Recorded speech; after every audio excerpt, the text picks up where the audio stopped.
Hello everyone. This is the 42nd session on numerical analysis. In this session, I am intended to deal with the first predictor corrector method. In the previous session, we had a very descriptive explanation regarding the multi-step methods and particularly the predictor corrector methods. So we came to know that in our syllabus there are two multi-step methods are prescribed. The predictor correctors methods are prescribed.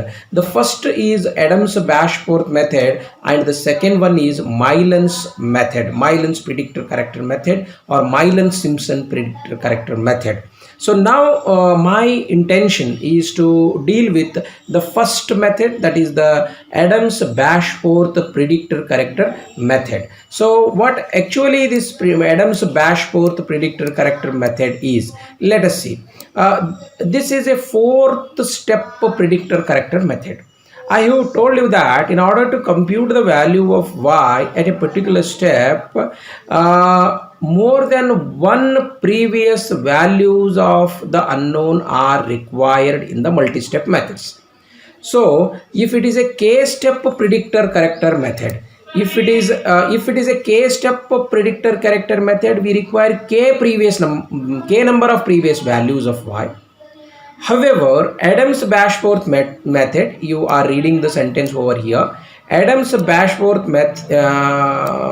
predictor corrector method is a fourth step predictor corrector method. So it requires four values to estimate the value of y at a particular point. Say for example, we want to compute the value of y at xi plus 1, that is particularly yi plus 1 if at all we want. We require four previous values of yi minus 1, yi minus 2, yi minus 3. So these values are the starting values. We call them as the starting values. They are most important to start the so-called predictor corrector method. So they are the starting values, they are the basic inputs into the formula. So they are must and we must require them in the beginning itself. So therefore they are called as the starting values. Now how to get these starting values, there is a question. So in order to get the starting values, what should we do? We can apply any one of the known single step method which we have already dealt with. So in the previous sessions we have seen couple of methods, single step methods such as Euler's method, Euler's modified method, Runge-Kutta methods of order 2 and 4, any one of them, even Picard's method, Taylor's method, any one of those single step methods can be used. For what purpose? To get the starting values. How many starting values are required? 3 starting values are required plus 1 the initial condition. This will be specified in the problem itself. This will be specified, it will be in our hand. We require 3 more values and these 3 more values can be computed using any one of the known single step method. So that makes 4 starting values available to us. So thereby we can have 4 starting values in our hand.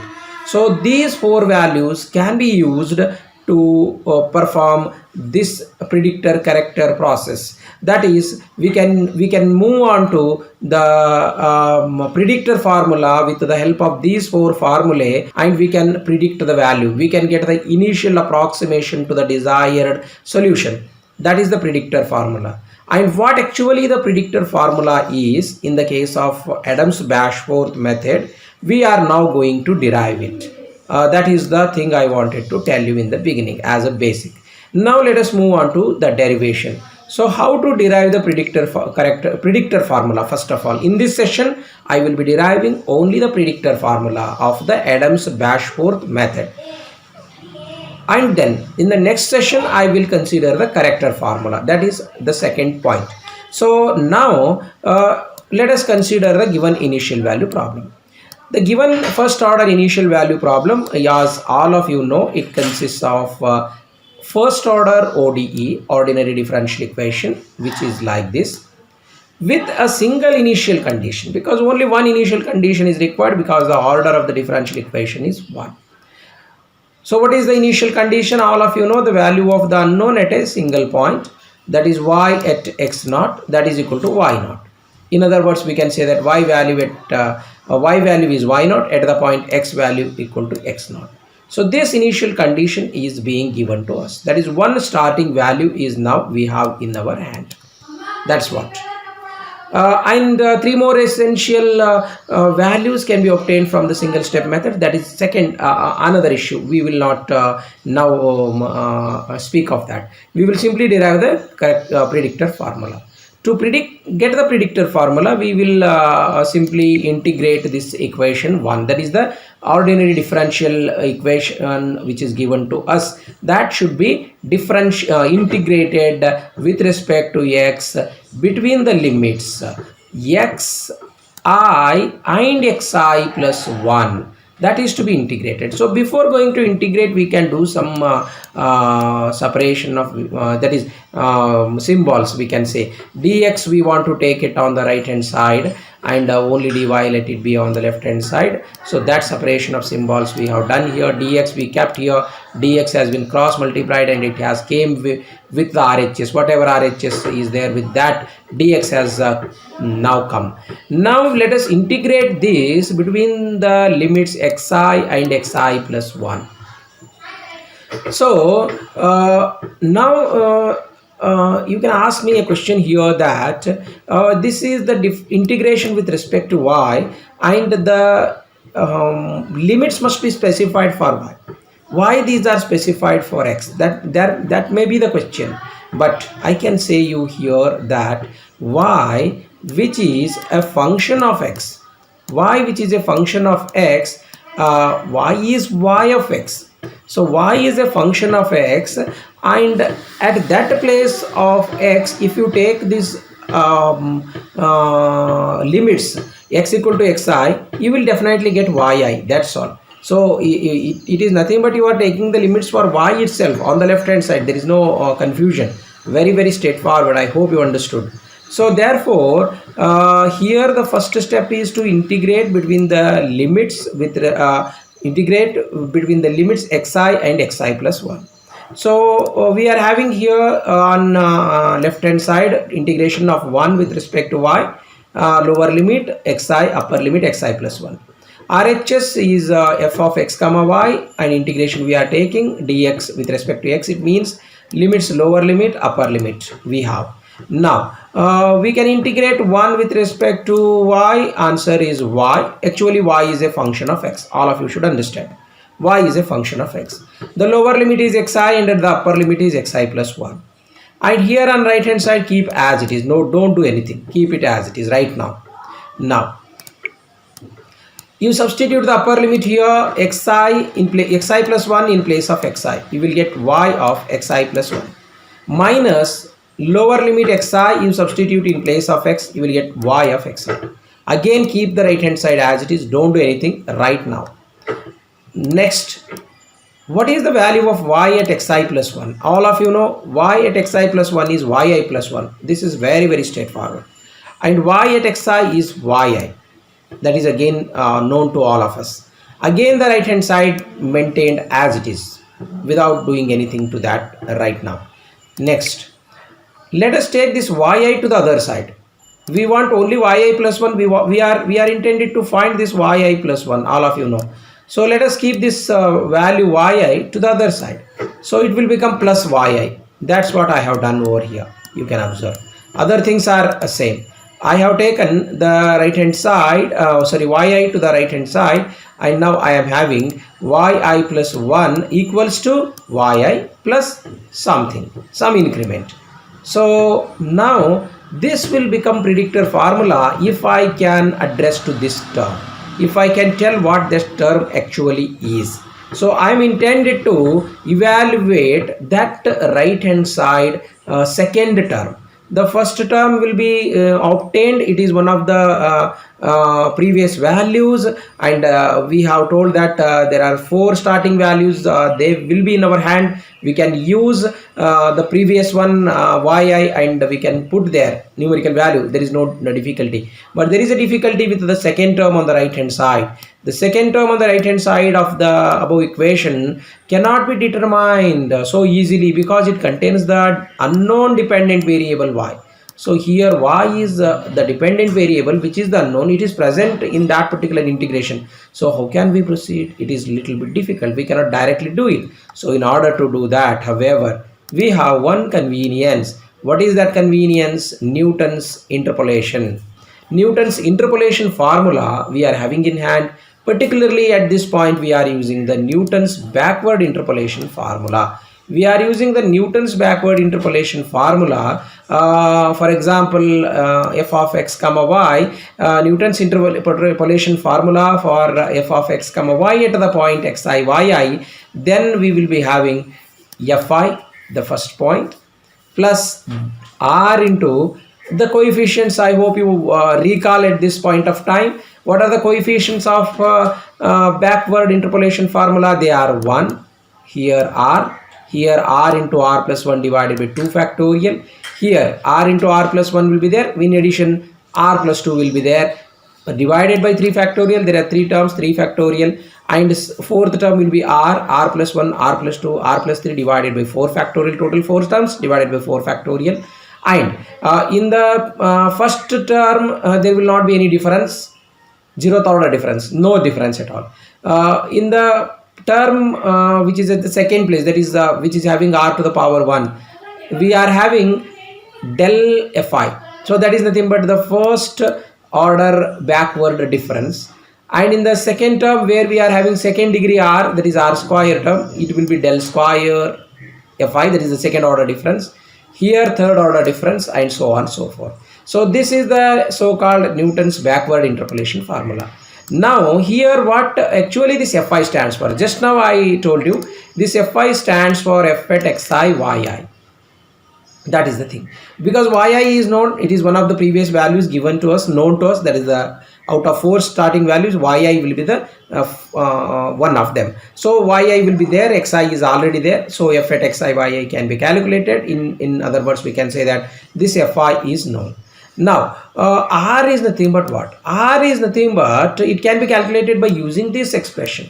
We know that x is the general point. X is nothing but the previously known point is xi, because we are computing xi plus 1, sorry, the value of y at xi plus 1. Previous to that we are having xi. Previous to that we are having xi minus 1 and xi minus 2, xi minus 3, these 4 values. So previously that is the very first previous value is xi.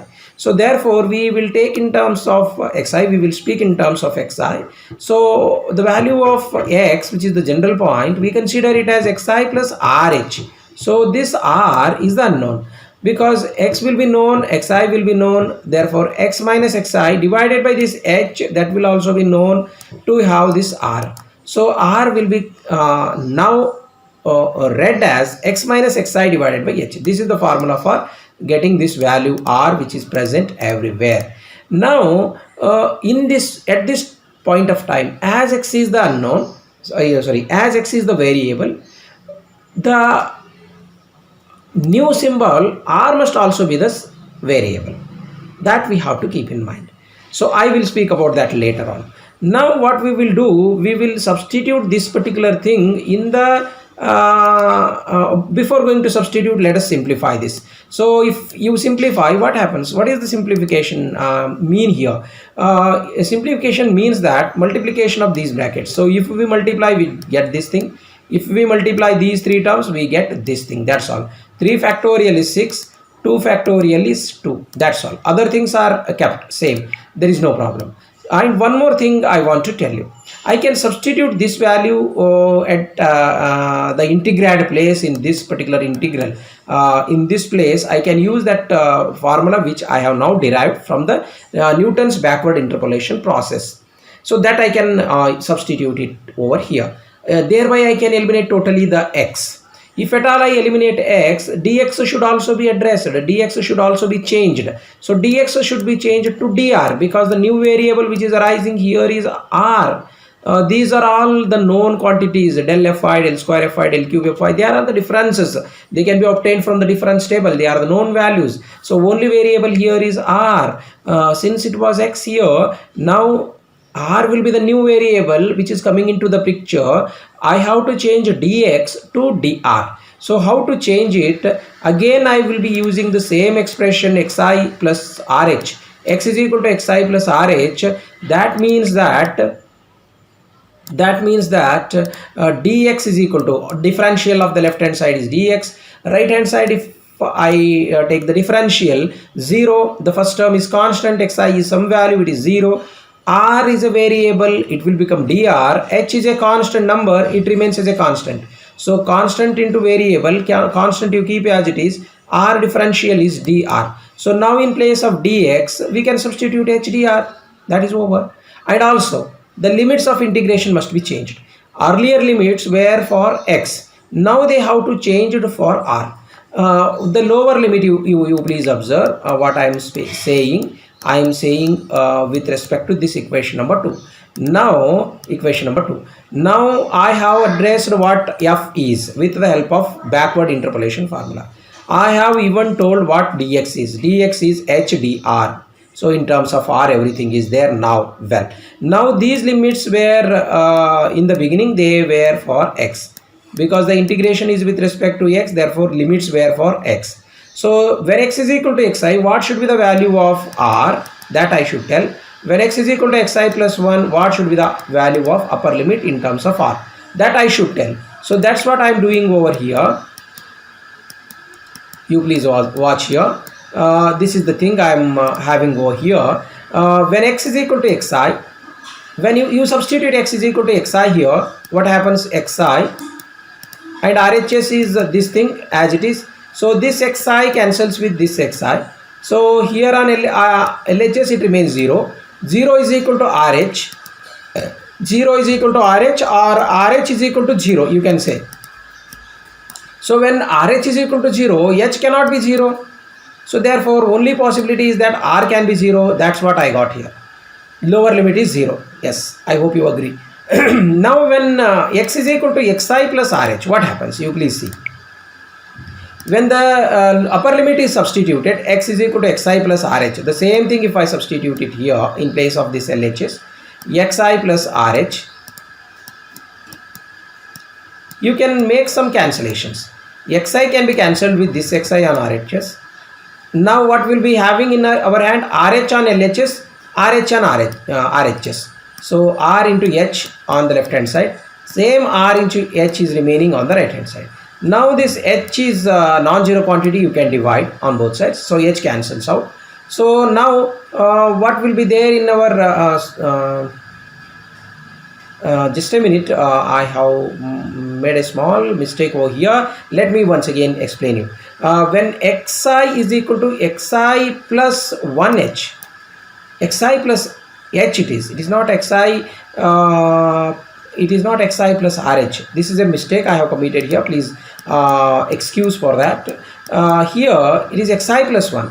Xi plus 1 means it is xi plus 1 times of h, that's all. It is xi plus 1 times of h. When it is xi plus 1 times of h, here, when it is xi plus 1 times of h on the left hand side, xi plus 1 times of h, in place of this x I have substituted. Now what will be on RHS? It is xi plus rh. Now you cancel this xi with this xi. So it is h is equal to RH, or RH is equal to h. So when RH is equal to h, you can cancel with this non-zero quantity h. You can divide with that. So R is equal to now remaining 1. So that's what I got here. The lower limit is 0. I just now computed. Upper limit is 1. Let us substitute them over here. And the interpolation formula which I have simplified, and now I have substituted here in equation number 2, in the formula number 2. So upon using all these things, now it is very simple task. You can take h to the this extreme side, that is left outside of integral, because integration is with respect to r, only r should be there, all other known quantities must be taken outside. This can be taken outside, this can come, so I can write it over here. So that's what I have done in this step. You please watch. This is the step in which I have taken h, only that is the thing. Next, integration is to be done. Integration of this f is a constant, remains as it is. Integration of 1, here 1 will be remaining. Integration of 1 with respect to r is r.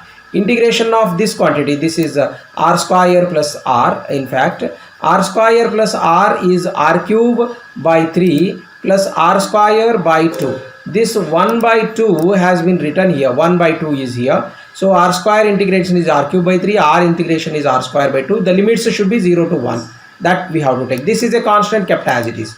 So this is also constant. This has been kept as it is. I hope you agree. Now the second, the last term. This is to be integrated. Before integration, keep the things which are constant outside. So 1 by 6 is a constant. Let us keep it outside. Del cube fi is a constant. Let us keep it outside. So these two things have been kept outside. Only this thing is to be integrated. So integration of r cube is r to the power of 4 by 4.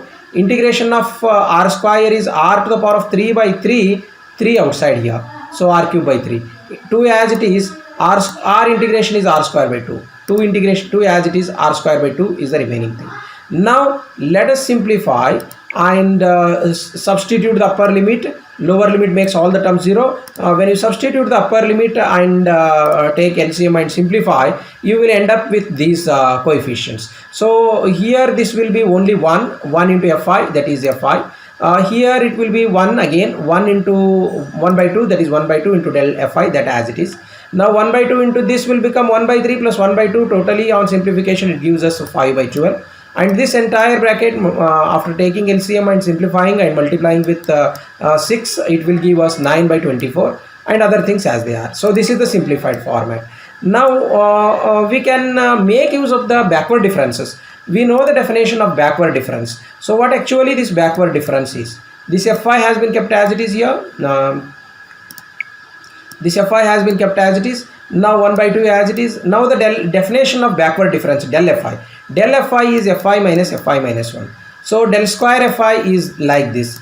Del cube fi is like this. So that definition has been made use and written like this. Now let us simplify all these terms. So you have to make one thing, you have to collect the coefficient of similar fi terms. Fi minus 1, fi minus 2, fi minus 3. So you will have these coefficients. That's all.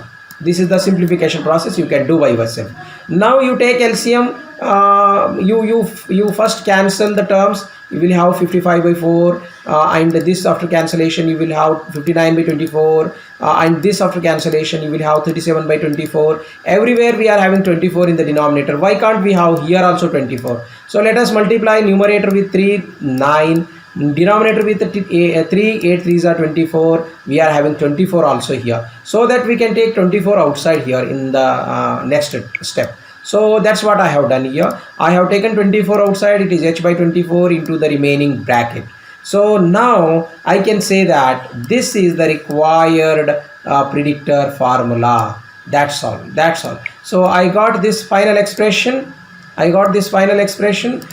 This expression is the required predictor formula. Nothing can be done after that. So I am getting over here the value of y at xi plus 1 with the help of the value of y at xi with the 4 previous values. What are the 4 previous values? The value of y at xi is required. Out of that only we are going to get fi. You should understand what is fi. It is f at xi yi.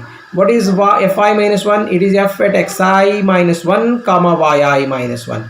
Fi minus 2 is similarly f at xi minus 2 comma yi minus 2. And here similarly we can say fi minus 3 is the value of f at xi minus 3 comma yi minus 3. So yi minus 1, f at y at xi, that is yi minus 1, yi minus 2, yi minus 3. These 4 values are the starting values. They will be in our hand.